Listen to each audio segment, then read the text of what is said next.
ഡൽഹി ഹൈക്കോടതി ജഡ്ജിയായിരുന്ന ജസ്റ്റിസ് യശ്വന്ത് വർമ്മയുടെ ഔദ്യോഗിക വസതിയിൽ നിന്ന് ഈ കത്തിക്കരിഞ്ഞ രീതിയിൽ പണം കണ്ടെത്തിയതുമായി ബന്ധപ്പെട്ട സംഭവത്തിൽ ഈ അന്വേഷണത്തിന് സുപ്രീം കോടതി ഒരു 3-അംഗ സമിതിക്ക് രൂപം നൽകിയിരുന്നു. ചീഫ് ജസ്റ്റിസ് ആയിരുന്ന സഞ്ജീവ് ഖന്നയായിരുന്നു ഈ സമിതിക്ക് രൂപം നൽകിയിരുന്നത്.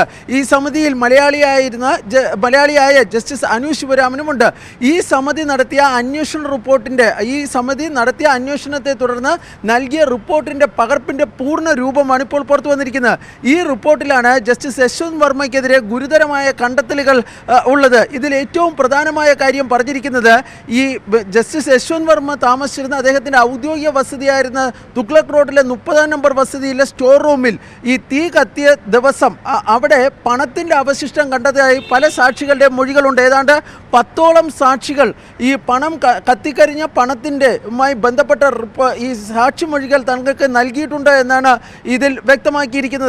ഈ പണം കത്തിയ സ്റ്റോർ റൂമിലേക്ക് അതിൻ്റെ പ്രവേശനം ജസ്റ്റിസ് യശ്വന്ത് വർമ്മയ്ക്കും അദ്ദേഹത്തിൻ്റെ കുടുംബാംഗങ്ങൾക്കും മാത്രമായിരുന്നു ഉണ്ടെന്നായിരുന്നു ഈ സമിതി കണ്ടെത്തിയിരിക്കുന്ന മറ്റൊരു ഗുരുതരമായ കണ്ടെത്തൽ. അതായത് അവിടെ പണം ഉണ്ടായിരുന്നുവെങ്കിൽ ആ പണം വെച്ചിരുന്ന മുറിയിലേക്ക് ജസ്റ്റിസ് യശ്വന്ത് വർമ്മയ്ക്കോ അദ്ദേഹത്തിൻ്റെ കുടുംബാംഗങ്ങൾക്കോ മാത്രമായിരുന്നു പ്രവേശനം ഉണ്ടായിരുന്നതെന്നാണ് ഇതിൽ ചൂണ്ടിക്കാണിക്കുന്നത്. ഏതാണ്ട് 55ഓളം സാക്ഷികളുടെ മൊഴികൾ രേഖപ്പെടുത്തിയിട്ടുണ്ടായിരുന്നു. ഈ അന്വേഷണ സമിതി രേഖപ്പെടുത്തിയിട്ടുണ്ടായിരുന്നു. 10 ദിവസത്തോളം നീണ്ടുനിന്ന അന്വേഷണമായിരുന്നു ഉണ്ടായിരുന്നത്. ഇതിനുശേഷമാണ് ഈ റിപ്പോർട്ട് സമർപ്പിച്ചിരിക്കുന്നത്. ഈ റിപ്പോർട്ടിലാണ് ജസ്റ്റിസ് യശ്വന്ത് വർമ്മയ്ക്കെതിരെ നടപടി എടുക്കുന്നതിന് ശുപാർശ ചെയ്തിരിക്കുന്നത്. തുടർന്ന് ആ റിപ്പോർട്ടാണ് ചീഫ് ജസ്റ്റിസ് ആയിരുന്ന സഞ്ജീവ് ഖന്ന രാഷ്ട്രപതിക്ക് അയക്കുകയും രാഷ്ട്രപതി അത് സർക്കാരിന് കൈമാറുകയും ചെയ്തിരിക്കുന്നത്.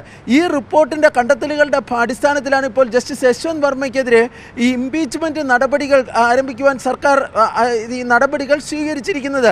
കാരണം പണം കണ്ടെത്തിയിട്ടുണ്ട്. ആ പണം കണ്ടെത്തിയ മുറിയിലേക്ക് പ്രവേശനം ഉണ്ടായിരുന്നത് ഈ ജസ്റ്റിസ് യശ്വന്ത് വർമ്മയ്ക്കും അദ്ദേഹത്തിൻ്റെ മകൾക്കും അദ്ദേഹത്തിൻ്റെ കുടുംബാംഗങ്ങൾക്കും മാത്രമാണ് എന്നാണ് ഈ റിപ്പോർട്ടിൽ ചൂണ്ടിക്കാണിച്ചിരിക്കുന്നത്. ജസ്റ്റിസ് യശ്വന്ത് വർമ്മയുടെ ഈ വസതിയിൽ നിന്ന് കത്തിക്കരിഞ്ഞ പണം നീക്കിയതുമായി ബന്ധപ്പെട്ട ചില പരാമർശങ്ങളും ഇതിലുണ്ട്. ജസ്റ്റിസ് വർമ്മയുടെ ഈ പ്രൈവറ്റ് സെക്രട്ടറിയുടെ മകളുടെയും പങ്കാളിത്തത്തെ സംബന്ധിച്ചുള്ള ചില സംശയകരമായ പരാമർശങ്ങളാണ് ഈ റിപ്പോർട്ടിൽ ചൂണ്ടിക്കാണിച്ചിരിക്കുന്നത്. ഏതായാലും ഈ പണം മാറ്റിയിരുന്നു, കത്തിക്കരിഞ്ഞ പണവും അതിൻ്റെ ബാക്കിയുണ്ടായിരുന്ന അവശിഷ്ടങ്ങളും ഒക്കെ അവിടെ നിന്ന് മാറ്റിയിരുന്നു എന്നായിരുന്നു ഈ റിപ്പോർട്ടിൽ ചൂണ്ടിക്കാണിക്കുകയും ചെയ്തിരിക്കുന്നത്. ഏതായാലും ഫലത്തിൽ ജസ്റ്റിസ് യശ്വന്ത് വർമ്മ കുറ്റക്കാരനാണ് എന്ന കണ്ടെത്തലിലാണ് ഈ റിപ്പോർട്ട് അതിൻ്റെ ഏറ്റവും പ്രധാനപ്പെട്ട ഉള്ളടക്കം.